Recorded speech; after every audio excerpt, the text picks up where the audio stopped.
Bienvenidos al estudio del segundo libro de Samuel. Hoy analizaremos el capítulo 14, versículo a versículo. La caída de David en el pecado de adulterio fue un hecho que afectó no solamente la vida de David, sino la de su familia y la de toda la nación. En el capítulo 12 vimos cómo afectó a su familia. Y en los Salmos 38 y 51 vimos cómo es que perdió la paz y el gozo de la salvación.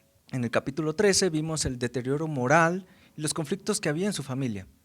Y David tenía la oportunidad de hacer justicia, pero no lo va a hacer. Y esto va a provocar un gran conflicto con su hijo Absalón. El título del tema de hoy es Un juicio sin justicia. El bosquejo de hoy es, primera parte, el regreso de Absalón, versículos 1 al 24. Parte 2, una falsa reconciliación, versículos 25 al 33. Vamos a orar. Señor, te damos gracias porque eres bueno, porque nos permites abrir tu palabra para conocer más de tu evangelio, del gran plan que tienes para nosotros. Señor, abre nuestro entendimiento y dedicamos este tiempo para poder aprender de tu palabra directamente. En el nombre de Cristo Jesús, amén. Parte 1, el regreso de Absalón, versículos 1 al 24. Vamos a empezar leyendo los tres primeros versículos, del 1 al 3, donde Joab va a planear el regreso de Absalón. Conociendo Joab, hijo de Sarbia, que el corazón del rey se inclinaba por Absalón, envió Joab a Tecoa y tomó de allá una mujer astuta, y le dijo: yo te ruego que finjas estar de duelo y te vistas ropas de luto y no te unjas con óleo, sino preséntate como una mujer que desde mucho tiempo está de duelo por algún muerto, y entrarás al rey y le hablarás de esta manera. Y puso Joab las palabras en su boca. Bien, Joab era el general de David, por lo tanto estaba cerca del rey, conocía las intenciones, los planes, los anhelos del corazón de David, pero también veía sus preocupaciones. Y el texto bíblico dice que el corazón del rey se inclinaba por Absalón. Una traducción literal de esta palabra por sería que el corazón de David se inclinaba en contra de que Absalón volviera a Jerusalén. Es esa palabra por que en realidad la podemos traducir como en contra. Y entonces Joab planeó que de alguna manera David accediera a que Absalón regresara. ¿Y por qué hace esto Joab? Muy probablemente porque quería ganar el favor y el apoyo de Absalón, porque un día Absalón, según en la mente de Joab, tomaría el trono. Él se sentaría en el trono en el lugar de David. Algo que el profeta Natán ya le había mencionado, incluso de la visión que tuvo con Dios. Dios le dijo que un hijo de sus entrañas nacería y que tomaría el trono. Entonces, en este momento, el texto bíblico se va a enfocar en la vida de Absalón como el heredero. Y vamos a descubrir si es el heredero o cuáles son los planes de Dios. Joab va a plantear un caso. Recordemos que el profeta Natán le planteó un caso a David con el propósito de que David emitiera un juicio, un castigo hacia una persona. Pero Joab, muy inteligentemente, va a crear un caso con el cual espera que David muestre misericordia, que su juicio sea un juicio de misericordia. Y es por eso que este general pone las palabras en la boca de esta mujer, y el texto bíblico resalta que era una mujer astuta. Vamos a leer versículos 4 al 7. Entró pues aquella mujer de Tecoa al rey, y postrándose en tierra sobre su rostro, hizo reverencia, y dijo: socorro, oh rey. El rey le dijo: ¿qué tienes? Y ella respondió: yo a la verdad soy una mujer viuda, y mi marido ha muerto. Tu sierva tenía 2 hijos, y los 2 riñeron en el campo, y no habiendo quien los separase, hirió el uno al otro, y lo mató. Y he aquí toda la familia se ha levantado contra tu sierva, diciendo: entrega al que mató a su hermano, para que le hagamos morir por la vida de su hermano, a quien él mató, y matemos también al heredero. Así apagará el asco a que me ha quedado, no dejando a mi marido nombre ni reliquia sobre la tierra.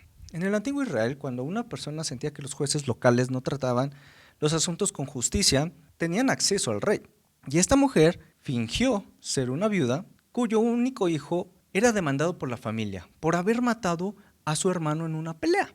Su pérdida dejaría sin descendencia a la mujer y a su esposo. Y es que, si recordamos en Números 35, vimos las ciudades de refugio. Y estas ciudades de refugio están diseñadas por si alguien mataba a otra persona accidentalmente, pues pudiera buscar refugio en estas ciudades antes de que se llevara a cabo un juicio. El vengador de la sangre, que ya lo vimos en el libro de Ruth, que también es este pariente redentor, tenía la responsabilidad de vengar la muerte de un miembro de la familia.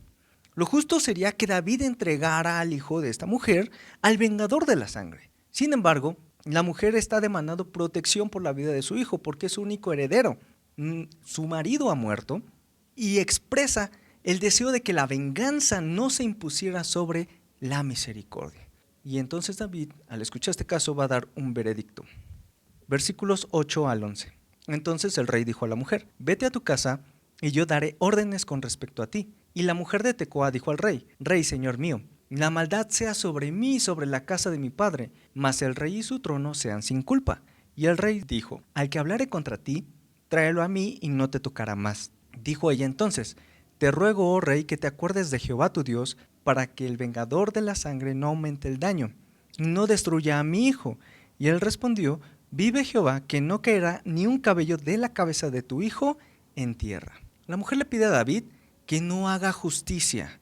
Por eso añade las palabras: la maldad sea sobre mí y sobre la casa de mi padre, mas el rey y su trono sean sin culpa. Y es que David tenía la responsabilidad de que como rey y juez principal sobre todo Israel, debía de velar para que la justicia fuera satisfecha. Y David descuidó por completo su responsabilidad. De hecho, garantizó la seguridad del hijo de la viuda a expensas de la justicia. Y esta mujer astuta lo capturó en su trampa. La relación con el caso de Absalón es muy clara. Absalón era culpable de la muerte de su hermano, pero también era el heredero por ser el hijo mayor con vida. Absalón en este momento es el hijo mayor. Y entonces, aunque el caso de la mujer difería del caso de Absalón, ya que David tenía más de un hijo vivo y que Absalón había matado a sangre fría a su hermano y no en una pelea, esta diferencia no importó. Cuando David dio la sentencia de misericordia, entonces la viuda va a interceder por la vida de Absalón. Intercesión por Absalón, vamos a leer los versículos 12 al 17. Y la mujer dijo: te ruego que permitas que tu sierva hable una palabra a mi señor el rey. Y él dijo: habla. Entonces la mujer dijo: ¿por qué pues has pensado tú cosa semejante contra el pueblo de Dios? Porque hablando el rey esta palabra, se hace culpable él mismo, por cuanto el rey no hace volver a su desterrado. Porque de cierto morimos, y somos como aguas derramadas por tierra, que no pueden volver a recogerse. Ni Dios quita la vida, sino que provee medios para no alejar de sí al desterrado. Y el haber yo venido ahora para decir esto al rey mi señor, es porque el pueblo me atemorizó. Y tu sierva dijo: hablaré ahora con el rey. Quizá él hará lo que su sierva diga, pues el rey oirá, para librar a su sierva de mano del hombre que me quiere destruir a mí y a mi hijo juntamente de la heredad de Dios. Tu sierva pues dice: sea ahora de consuelo la respuesta de mi señor el rey, pues que mi señor el rey es como un ángel de Dios para discernir entre lo bueno y lo malo. Así Jehová tu Dios sea contigo. Con esta historia, la mujer astuta, que se hace pasar por viuda, menciona que Absalón es el heredero al trono y por lo tanto Absalón pertenece al pueblo y el pueblo le pertenece a él. Y un delito contra el heredero, un delito contra Absalón, era un delito contra Israel. Al no permitir que Absalón, como heredero al trono, volviera al país, David privaba al pueblo de su derecho, porque recordemos que Absalón huyó a la tierra de Jesús, de la cual era su madre. La falta contra Absalón era una falta contra la nación. De ahí el señalamiento de la mujer en el versículo 13. ¿Por qué, pues, has pensado tú cosa semejante contra el pueblo de Dios? Al pronunciarse David a favor del hijo de la mujer, David se condenó a sí mismo, porque era la manera que esperaban que tratara a Absalón. Como rey y como juez principal de Israel, David tenía la responsabilidad de la reconciliación. Y la mujer señala a David como el responsable del destierro permanente de Absalón. Todo lo que necesitaba David era invitar a su hijo a que regresara a Jerusalén, a que regresara a casa. El pueblo amaba a Absalón y esta acción de David se interpretaba como una injusticia, no solo contra Absalón, sino contra toda la nación. Ahora vemos qué astuta es esta mujer. Ella menciona esta frase que vamos a ir analizando poco a poco. Porque de cierto morimos, comienza ella. Porque de cierto morimos. Y es que las estadísticas son muy claras y 10 de cada 10 personas mueren. Con esta frase da un sentido de urgencia porque le dice: David, todos morimos. El duro trato hacia Absalón no va a regresar de la muerte a Amnón. Y continúa diciendo: somos como aguas derramadas por tierra. Y es que la sangre de Amnón había sido derramada y no se podía recoger. De este modo tan poético, dice: tu hijo ha muerto y no lo puedes traer a la vida. pero Absalón está vivo. Dios no le ha quitado la vida. Él es el heredero al trono. Hazlo venir traer. Y eso es con la siguiente frase que dice: Dios provee medios para no alejar de sí al desterrado. Esta mujer habla de Dios como un ser de amor y de misericordia, y Dios lo es. Pero Dios encuentra una forma de traernos de regreso a Él, pero no a expensas de su justicia. Dios nos reconcilia al satisfacer la justicia, no ignorando su justicia. Dios nos reconcilia al satisfacer la justicia. Y de esto vamos a hablar más adelante. El versículo 15 menciona que la mujer había sido atemorizada por el pueblo, y no sabemos si esto era parte del engaño, no sé si un grupo de personas la habían amenazado, o el sentimiento de la nación estaba tan agitado que ella tenía miedo de que pudiera ocurrir una revuelta en Israel. Le pide una respuesta al rey para tener consuelo, porque ella sabe y adorna hermosamente sus palabras, que el rey es como un ángel de Dios para discernir entre lo bueno y lo malo. Qué mujer tan hábil con las palabras y con tanta ambigüedad que es muy seductora y atrayente. Es una mujer astuta. Y Joab también lo es. David de alguna forma empieza a sospechar que esto proviene de la mano de Joab. Y David menciona lo siguiente, versículos 18 al 24. Entonces David respondió y dijo a la mujer: yo te ruego que no me encubras nada de lo que yo te preguntare. Y la mujer dijo: hable mi señor el rey. Y el rey dijo: ¿no anda la mano de Joab contigo en todas estas cosas? La mujer respondió y dijo: vive tu alma, rey señor mío, que no hay que apartarse a derecha ni a izquierda de todo lo que mi señor el rey ha hablado, porque tu siervo Joab, él me mandó, y él puso en boca de tu sierva todas estas palabras. Para mudar el aspecto de las cosas, Joab tu siervo ha hecho esto, pero mi señor es sabio conforme a la sabiduría de un ángel de Dios para conocer lo que hay en la tierra. Entonces el rey dijo a Joab: he aquí, yo hago esto, ve y haz volver al joven Absalón. Y Joab se postró en tierra sobre su rostro e hizo reverencia. Y después que bendijo al rey, dijo: hoy ha entendido tu siervo que ha hallado gracia en tus ojos, rey señor mío, pues ha hecho el rey lo que su siervo ha dicho. Se levantó Joab y fue a Jesús y trajo a Absalón a Jerusalén. Mas el rey dijo: váyase a su casa y no vea mi rostro. Y volvió Absalón a su casa y no vio el rostro del rey. David ha descubierto el plan de Joab, y esta mujer astuta le pide a David que no cambie de parecer, aunque ya ha descubierto las intenciones de Joab. Le dice: vive tu alma, rey señor, que no se aparte a derecha ni a izquierda de todo lo que mi señor el rey ha hablado. Y Joab buscaba el agrado del nuevo rey, en este caso a Absalón. Joab no era fiel a David, Joab era fiel a sí mismo, a sus planes, a sus intereses.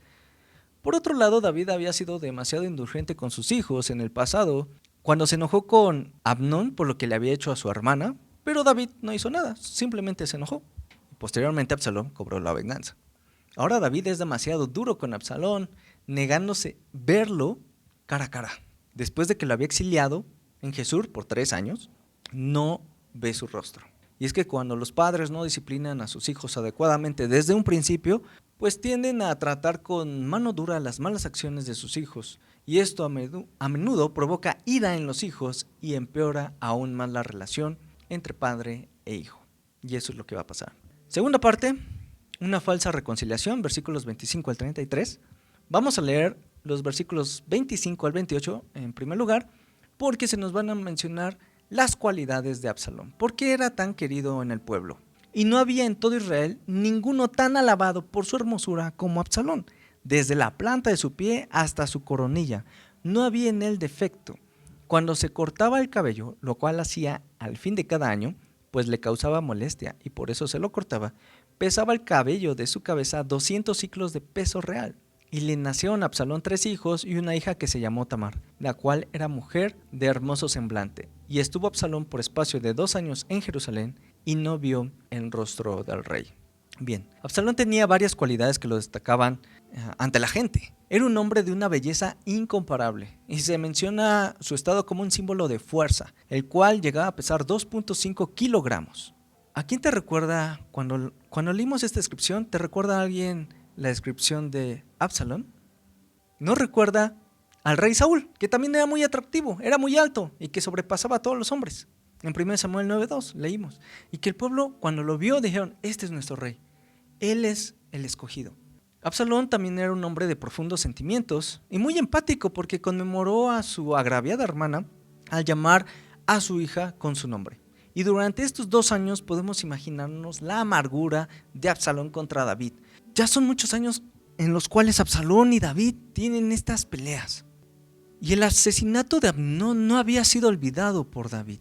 El rey consideró que era necesario demostrar su repudio al no ver el rostro de Absalón por el crimen que había cometido, mientras que Absalón pensaba que se le trataba con injusticia. Según él, no había cometido ningún mal al matar a su hermano. Creía que había actuado con justicia, por lo que buscó a Joab para solicitar una audiencia con el rey. Versículos 29 al 33. Y mandó Absalón por Joab para enviarlo al rey, pero él no quiso venir, y envió aún por segunda vez, y no quiso venir. Entonces dijo a sus siervos: mirad, el campo de Joab está junto al mío, y tiene allí cebada, id y prendedle fuego. Y los siervos de Absalón prendieron fuego al campo. Entonces él levantó Joab y vino a casa de Absalón y le dijo: ¿por qué han prendido fuego tus siervos a mi campo?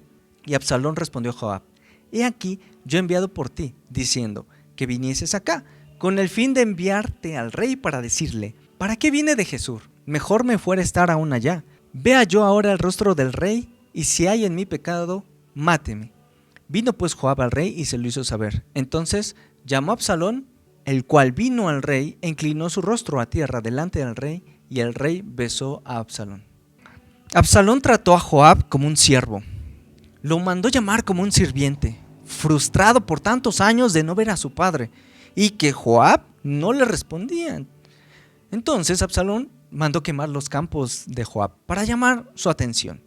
Esto nos demuestra también otra cualidad, que era muy violento. Absalón era muy violento. Entonces llega a Joab y le dice: ¿por qué han quemado tus siervos mi campo? Y Absalón le dice: porque quiero ver al rey. Y si hay en mí pecado, máteme. Esta afirmación refleja el sentimiento de Absalón de que sus acciones en el pasado estaban totalmente justificadas. Él no veía su iniquidad, él no había hecho nada malo.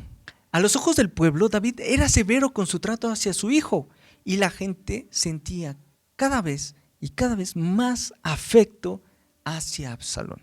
Finalmente David pasó por alto los evidentes crímenes de Absalón, y públicamente David recibió a Absalón. Pero no hubo una verdadera reconciliación. ¿Y por qué no hubo una verdadera reconciliación?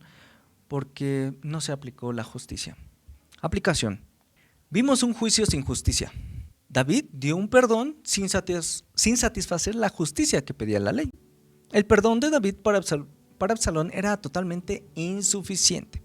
El perdón que Dios nos da a ti y a mí es suficiente. Dios nos reconcilia al satisfacer la justicia que demanda su ley. Dios no ignora su justicia. Y esa es la gran diferencia en este capítulo. Romanos 1:18, porque la ira de Dios se revela desde el cielo contra toda impiedad e injusticia de los hombres que detienen con injusticia la verdad. La ira de Dios se revela contra todos los que somos injustos. Cada hombre, cada ser humano es culpable de transgredir la ley de Dios. Y si no nos arrepentimos, solo acumulamos ira, la ira de Dios, sobre nuestras vidas. Romanos 2:5-8, pero por tu dureza y por tu corazón no arrepentido, atesoras para ti mismo ira para el día de la ira y de la revelación del justo juicio de Dios, el cual pagará a cada uno conforme a sus obras. Vida eterna a los que, perseverando en bien hacer, buscan gloria y honra e inmortalidad, pero ira y enojo a los que son contenciosos y no obedecen a la verdad, sino que obedecen a la injusticia. Si nosotros le pidiéramos a Dios que sea justo, pues lo justo es que nosotros muramos. Eso sería justo.